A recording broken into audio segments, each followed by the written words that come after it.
better call somebody. The energy revealed.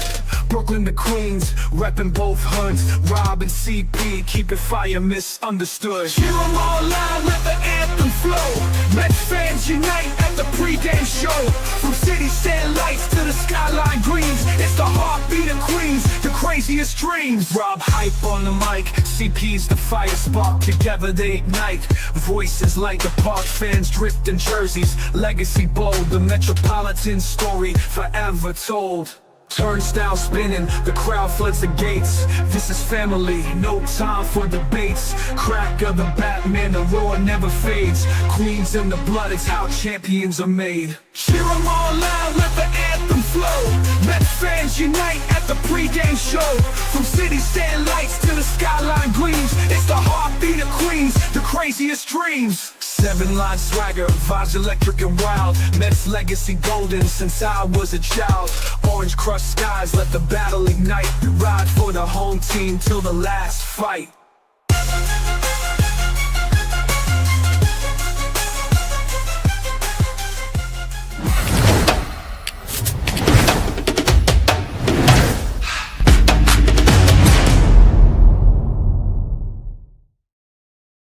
What's up, Mets fans? Welcome back to the amazing Mets pregame show right here on the channel and on X. And today, Mets fans, while Met fans are shuffling into Citi Field on this Saturday, July 19th, a very special day for all of us Met fans as David Wright's number gets retired and will be in the rafters at Citi Field. And nobody will ever wear that number again. And it is a well-deserved number retirement. Of course, again, I grew up with those teams. So David Wright, Jose Reyes, those were our core guys in my young years of life being a Mets fan. As a lot of young kids today is the Pete Alonso, Brandon Nimmo, are their core guys that they grew up with when they were very young.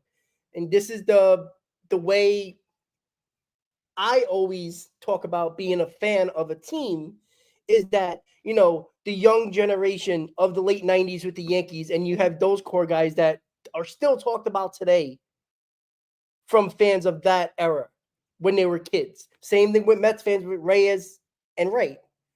Before that, it was Doc. It was Strawberry. Those guys, like, that was my dad's era. Go back to Kuzman and Seaver. That was when my dad was a kid. So all that comes into a whole perspective of generations of fans of a team fall in love with players of their childhood. It's very rare that you're an adult and you fall in love with the player, right? I feel like it's mostly when you're a child, when you're growing up, in your young years, becoming a fan of a team, finding your favorite player. And it's usually when you're a kid. And this is what David Wright meant to me. This is what Jose Reyes meant to me. These guys were everything to me when I was young.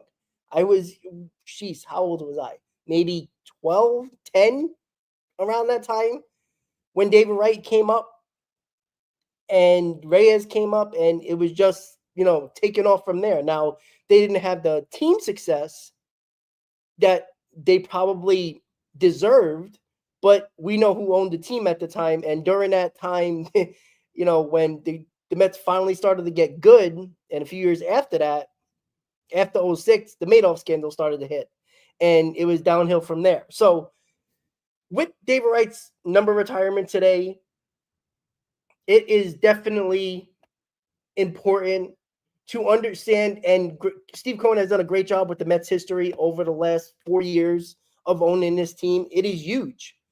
And I think it's important to the fans. Obviously when the Wilpons built Citi Field, they basically try to make it into the Brooklyn Dodgers organization instead of the actual Mets organization that they actually owned.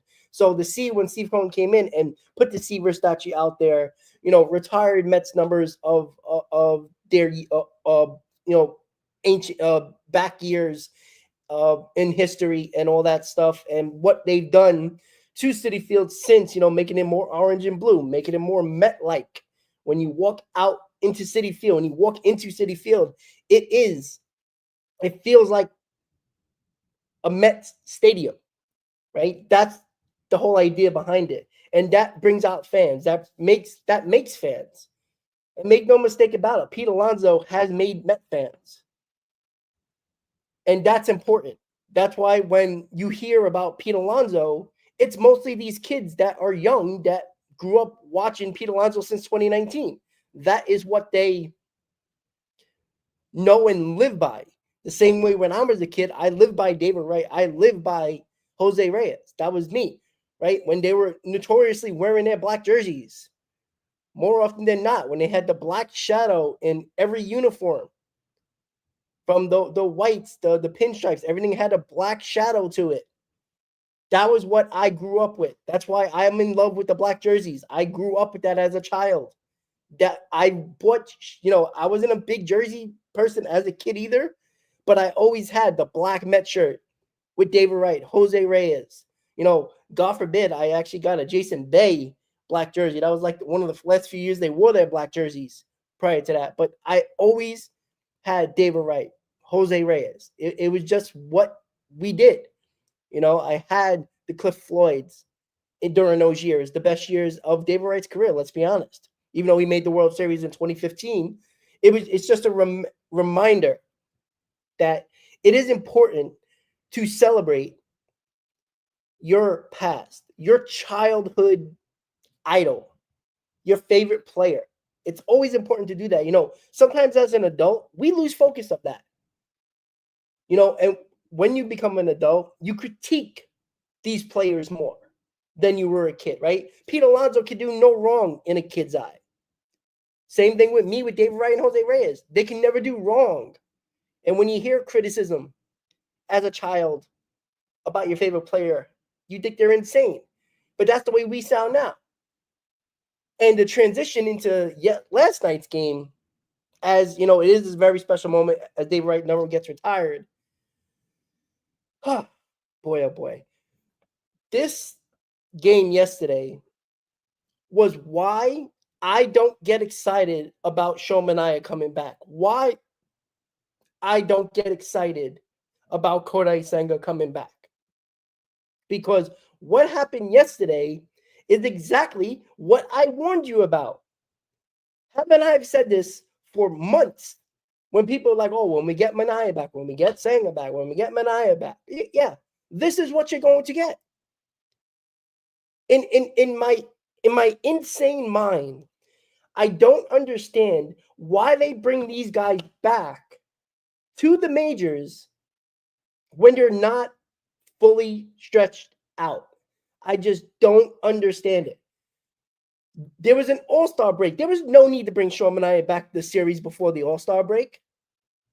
Why not give him 2 more rehab starts that he would have had if they wouldn't have pitched him in Kansas City? They could have pitched him in the minors on that day or even a few days before, and in the minors when the All-Star break was going around.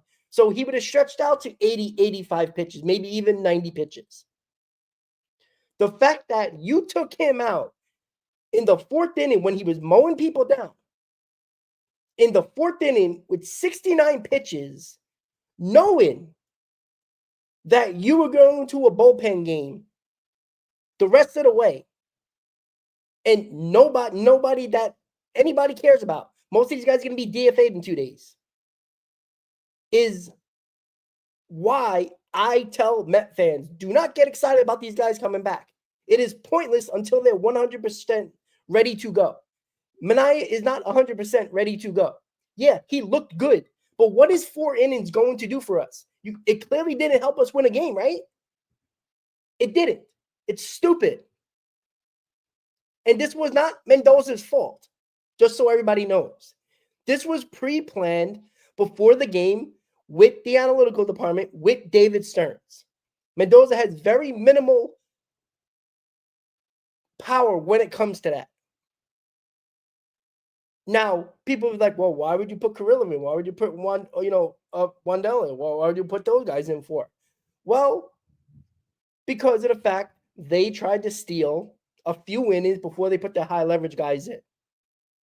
Again, this is the problem that I talk about. When you destroy your bullpen in the first 2 months of the season, because as good as the Mets starting pitching was in the first 2 months of the season, they did not go deep. So you overused a bullpen that was one of the best in baseball.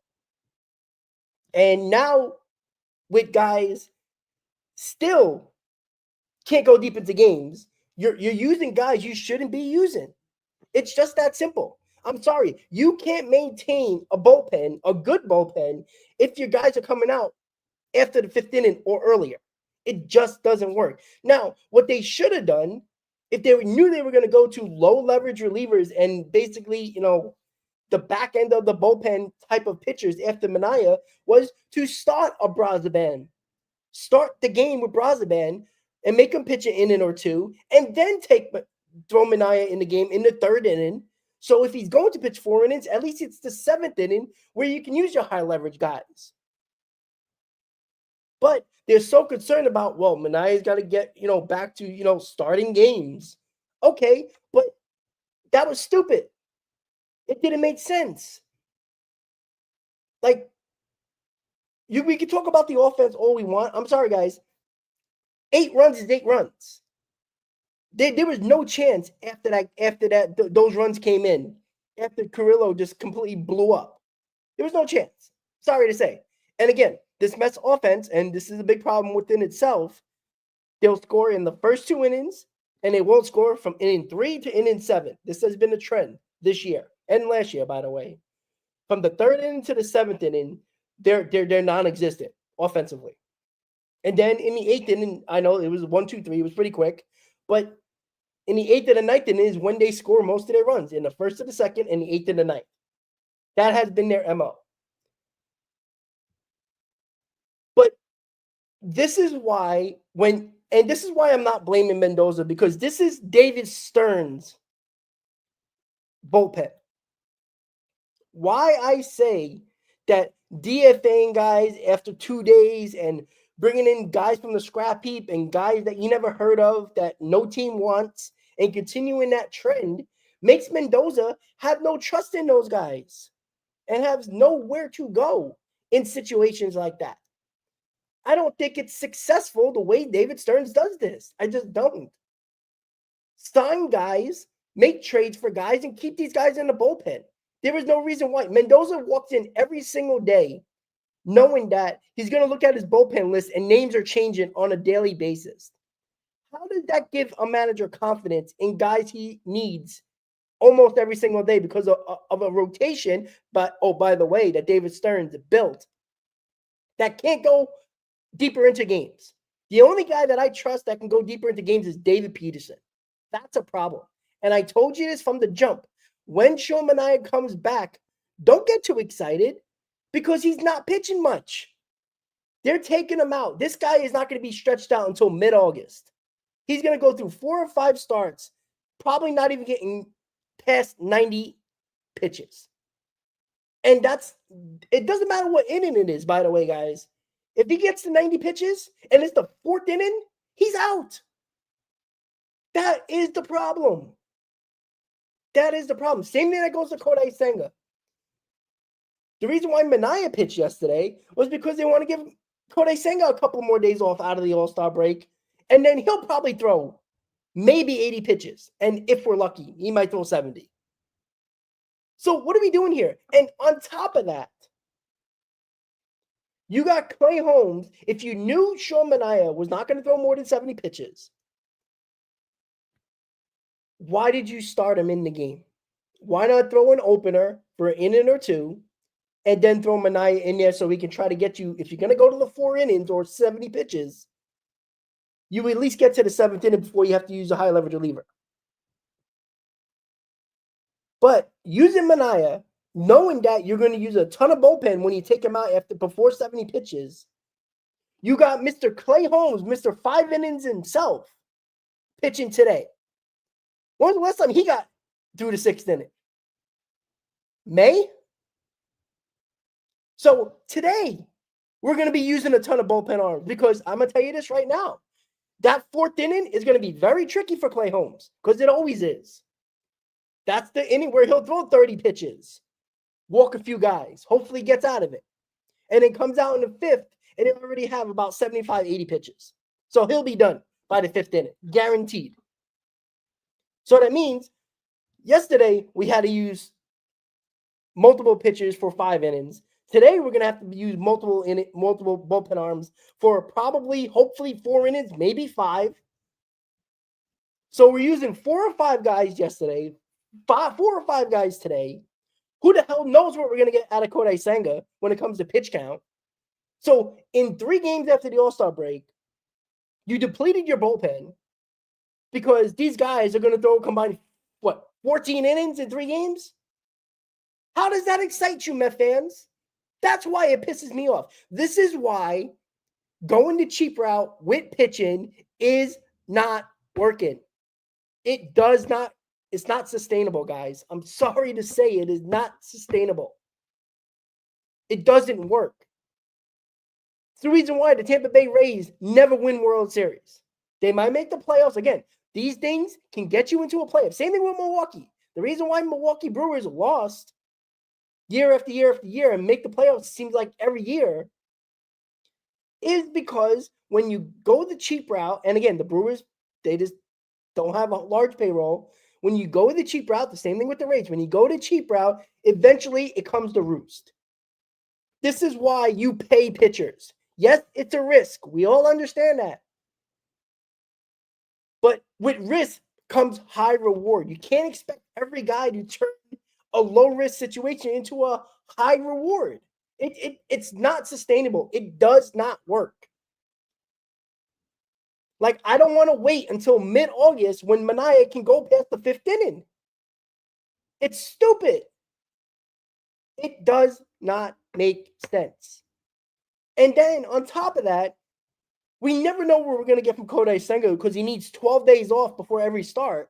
It's stupid. And then everybody gets so excited. Oh, look at that Ghost Fork pitch. Look how good he is. He's got a 1.45 ERA. Yeah, but he throws 5 innings. He throws 95 pitches in 5 innings. Like, I need Kodai Senga to go deep into games. We don't give you an extra day off just so you can feel good to get on the mound. And again, I said this for a while. Kodai Senga can't pitch every 5th day because he sucks every 5th day. The Mets tried that in 2023. It was a disaster. And oh, by the way, you got to keep him healthy. So not only does this guy have to have everything go right, you got to give him a 6th day off or pitch on the 6th day, give him 5 days off. We have to keep him healthy. So that means not only does he gets an extra day off, he's not going to go deep into games. And oh, by the way, we have to keep him healthy because he's a soft tissue injury waiting to happen. This is why I don't get excited about a rotation. This is why I always concern myself about a rotation. Because what people don't understand and seem to not get, and now they finally understand, when the rotation has guys that don't go deep into games, even if you have one guy that you can trust that says, you know what, this guy can give me 7 innings today. This guy can give me 8 innings today. One guy. It saves your bullpen for a series. We don't have that. Even David Peterson is not trustworthy enough to constantly go 7 innings. But you know what? Look at the high price guys. Look at the better starters in the league. I guarantee you they have a hell of a lot more 7 innings than they do 5 innings. It's just a matter of actually paying guys. That's it. Yes, it's always a risk. I'm sorry. Every contract that is a long contract is a risk. Every contract. Juan Soto contract, risk. Lindor contract, risk. Nimmo contract, risk. There's a reason why these pitchers get 6, 7, 8-year deals. Because when they're on the mound, and again, that is always a question mark. But last time I checked, going the cheap route doesn't prevent injury. So what's the point? At least I know if this guy comes back after injury, he's going to pitch well. And has a history of going deep into games. Like, from the jump, having Manaea start or a pitch in Kansas City when you could have left him in the minors for at least another rehab start or at least another round of a minor league game to get that pitch count at least close to 80, gives you an opportunity, gives Mendoza an option here. Mendoza had no option yesterday. It just didn't make sense to me. Mash and Totters, how you doing? Thank you for the super chat. Thank you. Thanks, Rob. You do good work. I feel like we should overpay for a shutdown reliever, but not for a starting pitcher. We'd rather a center fielder that can hit. Yeah, sure. But again, I talked about this yesterday, guys. Did you not see the report from John Heyman?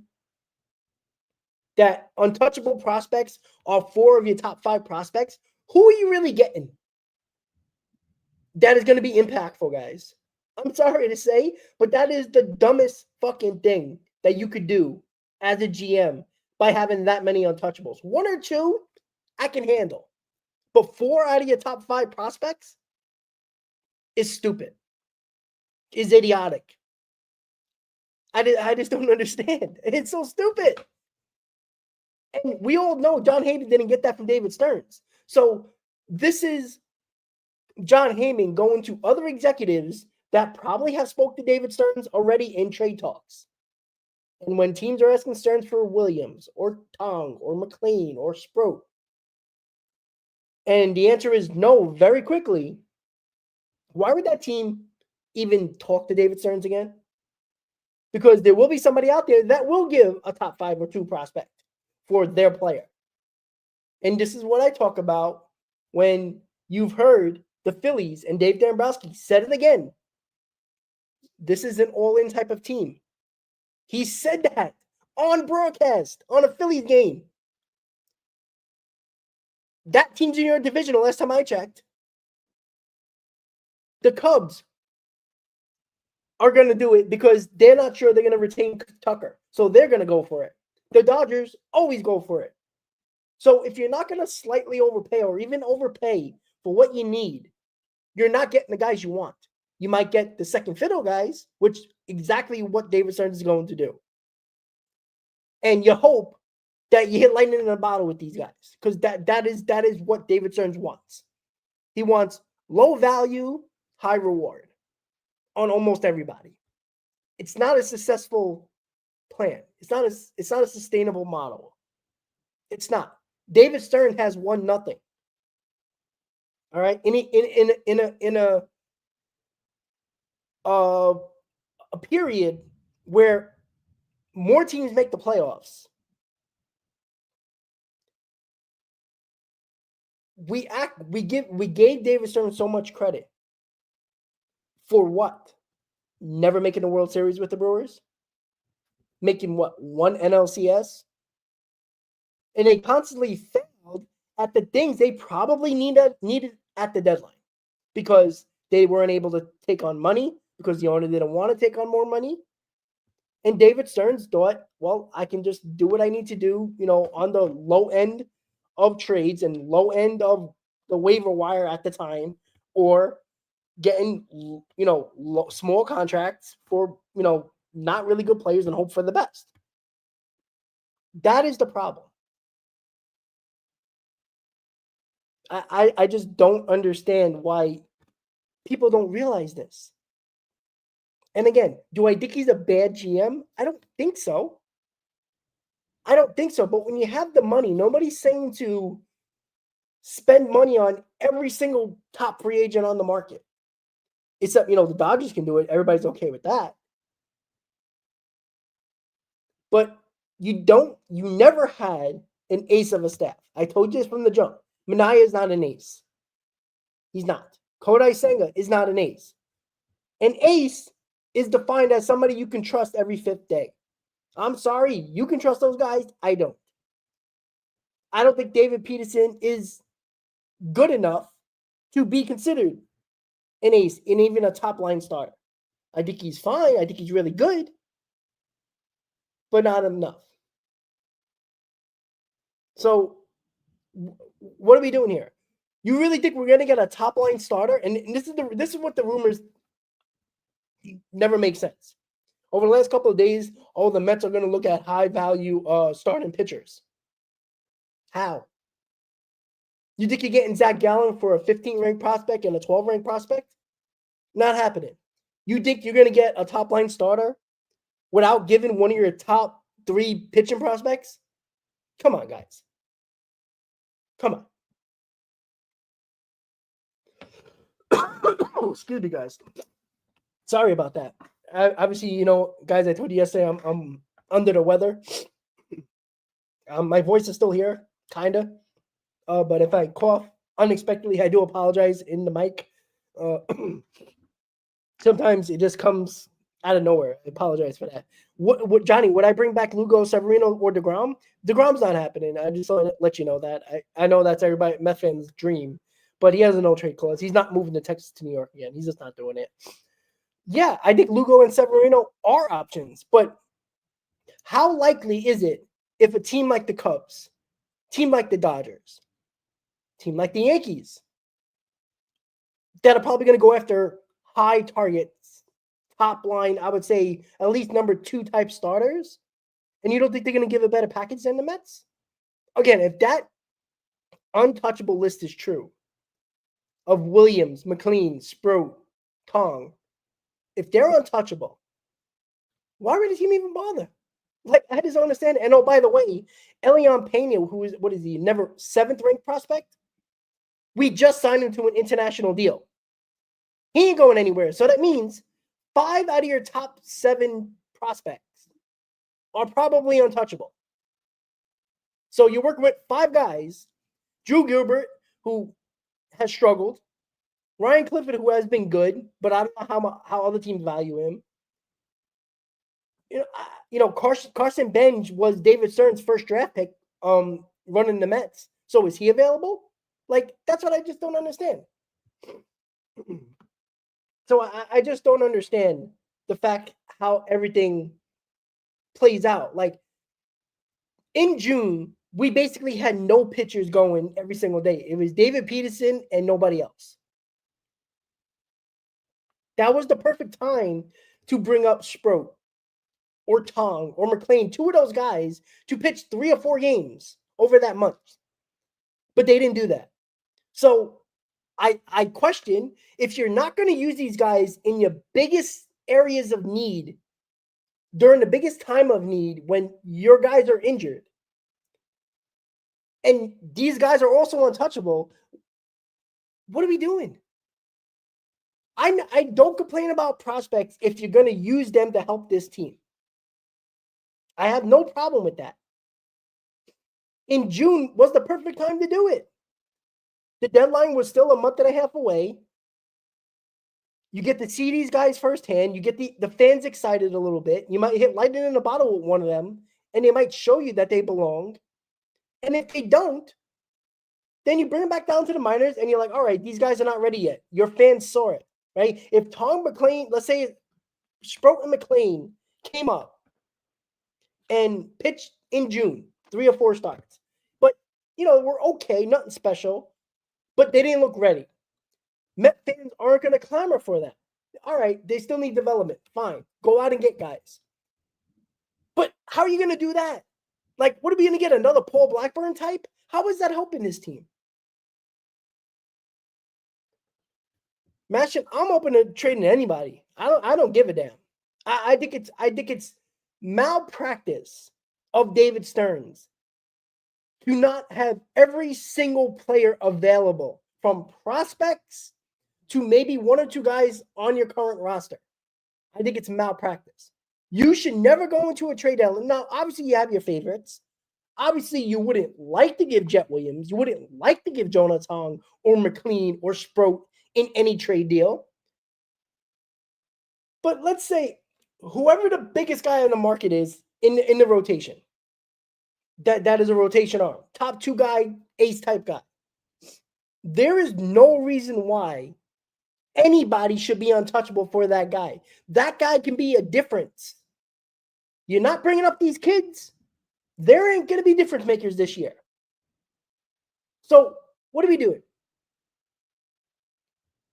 The Phillies are going for it. We know the Dodgers are going to do it, and we know the Cubs are going to do it. That's 3 teams in your league, 1 in your division. What are we trying to do here? Are we trying to win, or we're trying to play games here and waste more prime years of Lindor, Nimmo, and Alonso? I don't care 3 years down the line. This team is the top 5 team in baseball. There is no reason not to do what you need to do. I'm not saying trade 9 out of your top 10 prospects, but you can use 3, 4, possibly even 5 and still be okay in your farm system. And if you want to get guys that are under control, fine. There's guys out there. Because you're not going to get the Emmanuel Clases of the world. You're not going to get the Bednars of the world by giving top 20 prospects, 15 prospects, 17 prospects without highliners of a deal, which are top prospects. It's just silly to me. It really is. Well, easy. That's the thing. I don't think David Stearns leaked it. This is more troubling than David Stearns leaking it. If David Stearns leaked that, he's a moron and should be fired today. I don't think he leaked it. I think John Heyman knows who the Mets are going for. Just look around the league, right? The Mets need bullpen. They need a rotation arm. They need a bat. Look around the league on teams that are going to be sellers. The Pirates, the Rockies, the White Sox, the Nationals, teams like that. There's 7 teams in baseball that are probably already sellers. So John Heyman did his due diligence. He probably called those teams that he knows the Mets are talking to and says, did the Mets say anybody was unavailable or untouchable? And I guarantee you, they were like, yeah, this guy. And he probably got all those names from different GMs around the league, and he wrote that report. So what does that tell you? That tells you that negotiations, because we heard about Mitch Keller and the Mets being, connected a month ago. So that just tells me that teams are asking for, obviously, they're going to ask for the 3 pitching prospects. They're going to ask for Jet Williams. But if you continuously say no, why would they pick up the phone again to talk to you about the same players? Doesn't make sense. Unless you wake up and say, you know what? Jet Williams isn't worth keeping if you can get a top-line starter. If you can get a big bat. Unless Jet Williams is there tomorrow in center field playing, what is the point? What are we holding on to these guys for? There is needs of this team that you could have brought some of these guys up and see what they can do. You didn't do any of that. You threw Tidwell in these spot starts, who is out of favor with you, clearly. You don't mind trading him. And teams see that.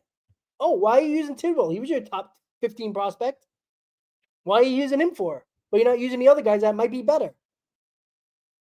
So, I just don't understand it. I just don't understand it. Mauricio, I don't think he's going anywhere. They already established him as a third baseman. That's just a fact. Vientos DH is now. Beatty and McNeil are kind of like your platoon second base guys. Well, mention that's what I'm talking about. I'm not against prospects in the sense of if you have a need and you have something that is valuable internally, use him. This kid is not in single A. Double A and triple A, there's guys all the time that are getting called up from double A. Why not give him a chance? What is the worst that can happen? He can't hit. Tyrone Taylor can't hit. What is the difference? But you have an understanding of, all right, these guys are not ready. Internally, we have no options. The problem is the internal options we do have, you're not using to help this team. So that means you got to go the external route to get better and to fill those holes.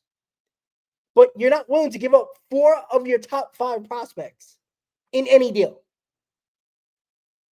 Again, if you're the Pirates, the White Sox, the Rockies, the teams that are sellers, why are you picking up the phone for David Stearns if you already got the no on the players that you actually want? Because I'm telling you right now, what you got to do is call the Dodgers. They'll give you what you want. Call the Phillies. They'll give you what you want. Call the Cubs. They'll give you what you want. That is the problem. Does not make sense, guys. It is a bad sustainable model because I've said this again and again. You can't go the cheap route with a rotation and a bullpen. And let's be honest, guys, they're all 1-year deals other than Diaz in this bullpen. They're all very short deals in your rotation. You signed a guy for 3 years that is not a starter in Clay Holmes. You gave $20 million to Sean Manaea when another $5 or $6 million per year, yes, a couple of more years, could have got you better guys on the market. And you wonder why you need exactly that come trade deadline? Like, was anybody shocked that you need guys? You're going to need this at the trade deadline? I said it from day one. Come deadline, you're going to need a starter, a top-line starter, and you're going to need high-leverage bullpen arms. This shouldn't be a surprise to anybody. Now, too many Met fans are surprised as the same people that were so excited about Sean Manaea and Kodai Senga coming back in the Kansas City series. Yet, if you don't pay attention, you understand very quickly that they're going to be basically useless for the first 3 starts of their comeback, which is leading you into August. Because they're not going to overextend them pitch count-wise. These guys are coming out in the 4th, possibly the 5th inning, if you're lucky. And that's if they don't have a long inning. We got to understand that, guys. Yeah, well, easy, and that's the other problem, right? I love Joe Ryan. I do that in a heartbeat. But again, if these guys are untouchable, you're not getting them. You're not getting Joe Ryan. He'll be a Dodger. He'll be a Cub. He'll be a Philly. He'll be a Yankee. Like, that's the problem. We'll be lucky. And that's the problem. If the Mets if they're going for a rotation arm, and that's legit. That's a legit story and report. If you're getting anything less than a Mitch Keller for this rotation, what are we doing? Like, that does not move the needle at all. All it does is provide more innings to protect the guys that can't throw a lot of innings in the guys that we have in this rotation. Again, this will get you through a season. This will probably get you to a playoffs. But it will do nothing for you in the playoffs. That's the problem. We got Paul Blackburn last year, who we all knew, healthy or not, was not pitching in the playoffs for us. Useless trade. Stupid. Like, this is not a shock. Too many people were surprised by this shit. Did you look at X yesterday? You look at social media yesterday? Exactly the problem, guys. You guys, a lot of you guys drank the Kool-Aid and now are shocked by the result. When I've been telling you this, regardless of how many games they were winning, that this is a problem. This was going to be a problem. This is not a sustainable model. This is not a proven model. This is someone trying to be smarter than everybody else. And it's biting them in the ass in year 2. I understand a lot of it last year because it was his first year evaluation of prospects. I was upset, but I understood. There is no understanding now. Every team has quote-unquote untouchables. But if it's that guy that can help you big time in your rotation, in your lineup, in your bullpen, most of your bat and rotation, your lineup and your rotation, that guy should be in a deal. I'm sorry. The goal of any major league club, of course, if you're the Rockies or the Pirates or the White Sox, is winning the World Series. Your goal through your entire tenure as GM or president of baseball ops isn't just to develop a farm system. That is not your only job. Your main job is to win a World Series. You develop a farm system, and the problem with the Mets was the fact they were developing their farm system when they already got an established team. So most of your prospects, besides the pitching, are guys that were kind of in a logjam because you have too many of those guys at the major league level. Yet, every one of these guys are still on the team and still in the organization.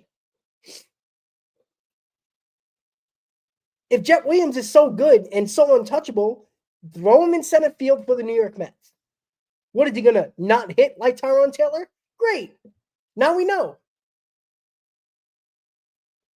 Mauricio, Vientos, Acuna, Beatty, all four of these guys are on the roster. All four of those guys don't play every day because you got to play those guys as much as possible because nobody has taken a reign. Nobody has played any good. And these guys are still on the roster. These guys are still in the organization. What are we doing here? Mismanagement, being smarter than everybody else will think you are, and not spending money on a rotation, not spending money on bullpen gets you exactly what you asked for. Problems in the first half of the year. Problems at the deadline. Because to be quite honest with you guys, the Mets probably need two starters. Someone who's like middle of the road type of guy and a top line starter. But that ain't going to happen. We all know that. You probably need two high leverage relievers. But we know we're not going to get two. We're going to get one and some schmuck on another team that's barely any good. We all know we probably need a big bat in the lineup. Does anybody believe we're going to get Duran or we're going to get any, Eugenio Suarez?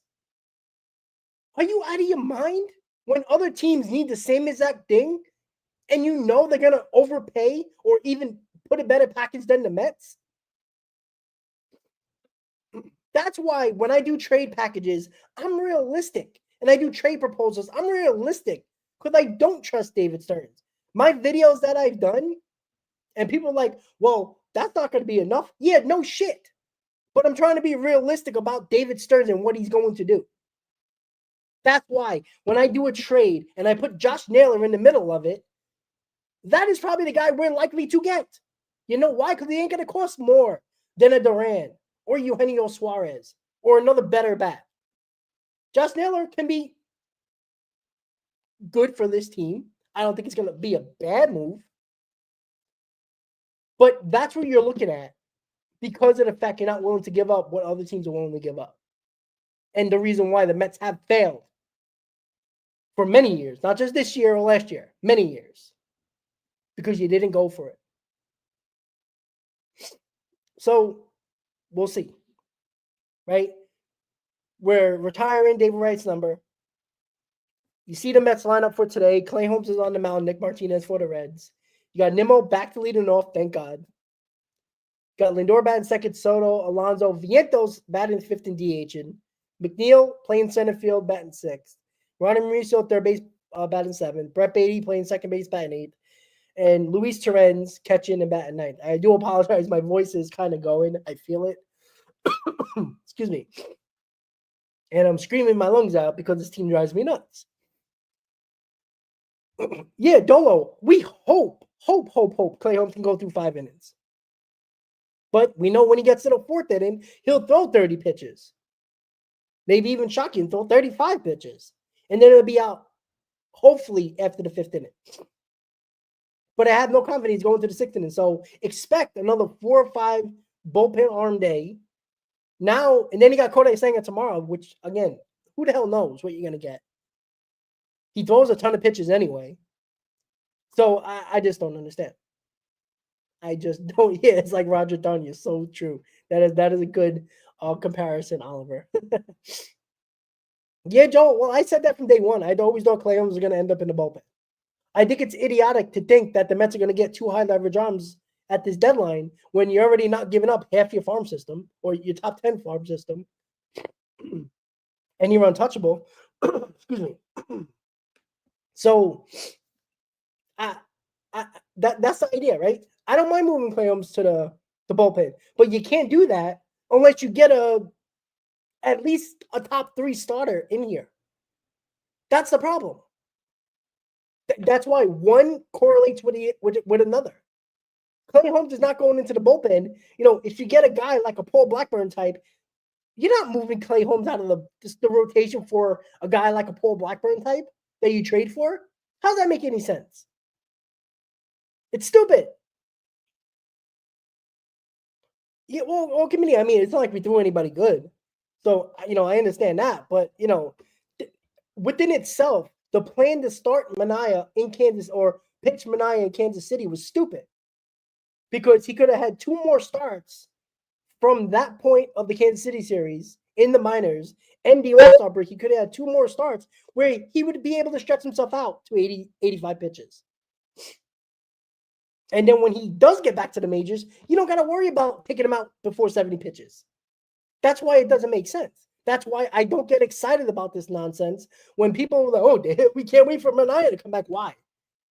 He's not going to go past the 5th inning, if you're lucky, until the middle of August because you got to stretch him out. Makes no sense. Same thing with Kodai Senga. He's a 5-inning pitcher, needs 7 days off. Don't trust him. You want to call Sean Manaea your ace? Go ahead. You're an idiot. You want to call Kodai Senga an ace? Go ahead. You're an idiot. You really think Kodai Senga is going to be pitching twice in a 5-game series in the playoffs? NLDS, you think he's going to pitch twice? He's only going to get 4 days off if he's lucky. Maybe the 5th day if you're lucky. But you're probably only going to get 4 days off. You're going to pitch on regular rest? That ain't happening. He don't pitch well. So that's considered your ace. Your ace, there should be no doubt who's pitching game 1 and 5 in the NLDS in a 5-game series. There is no doubt that in the 7-game series that your pitcher is not pitching 1, 4, and 7. At the very least 1 and 4 because of the off days. Do you trust that from Kodai Senga? I don't. Sean Manaea, did you see the report today about Sean Manaea, by the way? That they report that, was it I think it was John Harper was like, well, clearly the Mets are very careful because of his elbow. And people are like, what are you talking about, elbow? He didn't have an elbow injury. No. But he has a loose body in his elbow that can flare up at any time. If it lodges in the area of the elbow that causes a tremendous amount of pain or discomfort, he can't pitch. So they're already worried about that. His elbow's a ticking time bomb. Now, even if his oblique is healthy, what's the point? Because you're protecting his elbow now. So congratulations, Met fans. You got exactly what a lot of you wanted. Right? You didn't want to give Burns a contract. I know he's hurt. Oh, my God. But for the next 6 years, he'll be great. Right? I didn't want Max Fried, but I would have been very okay with Max Fried. Max Fried, been damn good for the Yankees. Right? There's other top guys out there, or at least top 2 guys out there that you could have got. But you gave $20 million to Manaea, who changed his whole way of pitching, and nobody expected him to get hurt. I said it from day one. When you change your complete mechanics around, and your arm angle, your body's not going to get used to it that quickly. It's going to catch up to you, and it did for Sean Manaea.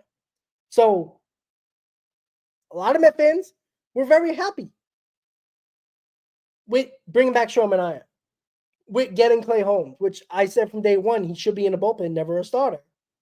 Because these are the problems you're going to have with that guy. Like, we all were shocked that he can't pitch past 5 innings, that he was gassed before 100 innings mark. Shouldn't be shocked. That was obvious. Kodai Senga is a soft tissue injury waiting to happen. He is a guy that needs 5 days off and pitch on a 6th day, and there's no guarantee he's going to pitch well. That's not a good model.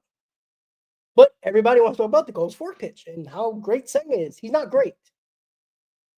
I'm sorry, a 5-inning pitching is not called an ace. I need a guy like Kodai Senga who always gets an extra day off to go deeper into games, because what the hell is the point of an extra day off if you can't go deep into games? He doesn't do that.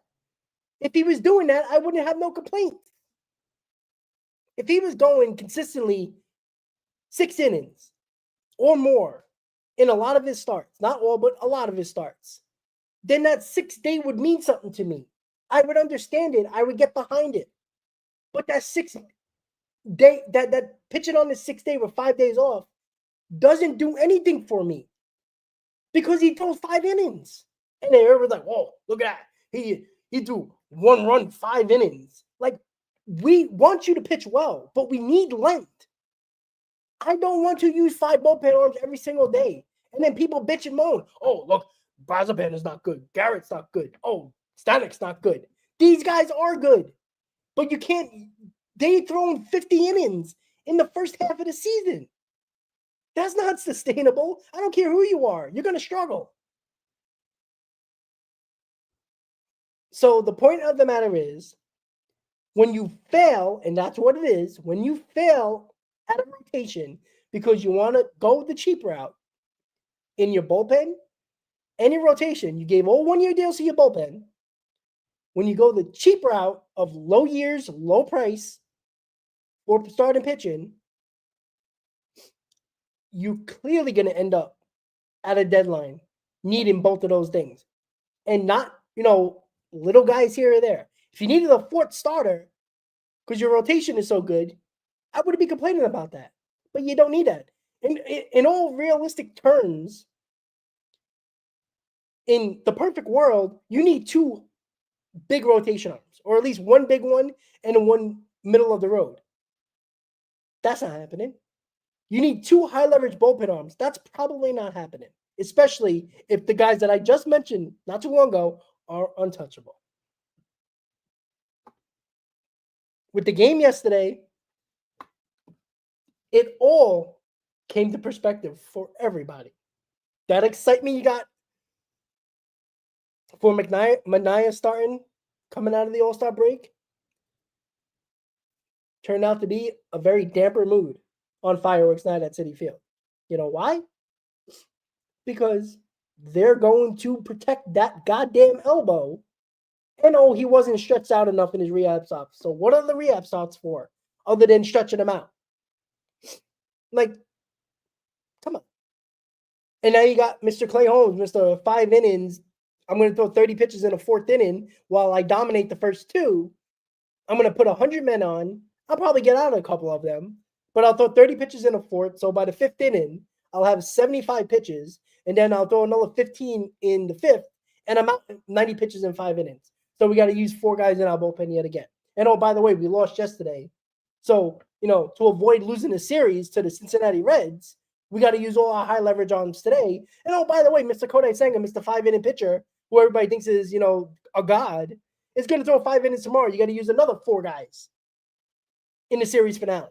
So can't wait for that. But today's an important day for Mets fans, especially my generation growing up with David Wright and the Reyes era. Number retirement. Very embarrassing game yesterday for the New York Mets and Mets brass, because this is their baby. Make no mistake about it. But David Wright Summers getting retired. A great ceremony happened in about 10 minutes or so. Turn on SNY. Watch the David Wright ceremony. Get emotional. You deserve it. We don't get a lot of this shit as a Mets fan. Deserve all of this and enjoy it. I don't know how much you're going to enjoy the game, but you're going to enjoy this. David Wright is going to give a passionate speech because he's a talker. He's a guy that is just said the right things every single time. He is the captain. He will always be the captain. And I do hope. I know some people are like, don't make Lindor a part of his ceremony. David Wright is not that type of guy. He's not gonna. He always talked about, anytime a reporter talked about him, he always brought the team in. You know who also does that? Francisco Lindor. When Steve Gallows talks to him after a game and he says, so how do you think you did today with, a couple of bats, couple of RBIs? He goes, well, my team set me up. Lindor talks like David Wright, always talking about the team. So if David Wright, after his ceremony, after his number gets shown in the rafters, retired, his speech is over, it would be really cool if David Wright pulls out a jersey with the number 12 on it, and in the front has a C and hands it to Francisco Lindor coming out of the dugout. That would be awesome. That would be memorable. That should happen. For all you annoying people that says, it's David Wright's day, it's not about Lindor. It is about Lindor. Because if it wasn't about Lindor, we wouldn't be talking about a captain, because Pete Alonso is not one. He doesn't want to sign a long-term deal. He denied a long-term deal. Last time I checked, Lindor took the extension when they traded for him. David Wright took an extension when they offered it to him. Pete Alonso did not. That's on Pete Alonso. So Lindor deserves this. With that said, I will be doing a post-game after the game. I'm hoping, for all hope, that the Mets win today. Because, this pregame was bad. Wait until the postgame. Now, I'm hoping Chris or Zach will be on the postgame so I can get another perspective because I'm losing my voice here and going on for an hour. But we do have something to be proud of, Mets fans, because we don't have a lot of proud moments, especially during the Wilpon era. David Wright was a true Met, one of the better Mets in franchise history, got hurt with spinal stenosis, probably lost 4 or 5 really good years of his career still. That probably would have been Hall of Fame numbers, and he does have Hall of Fame numbers. I don't know if he played long enough, but he would have been a Hall of Famer if he played longer. Enjoy this moment. I do hope they do something with Francisco Lindor, and David Wright's a man's man, and he would have no problem doing that if that's the idea of what they're going to do. Basically passing the torch from captain to new captain when the ceremony is over. With that said, guys, thank you for tuning in to the Amazing Mets pregame show. Mets, Reds, July 19th on this Saturday. Very special day for us Met fans. Enjoy the ceremony, game, guys. Enjoy the game, and I'll see you on the post-game show, hopefully talking about a Mets win. Let's go, Mets, guys, and see you later tonight.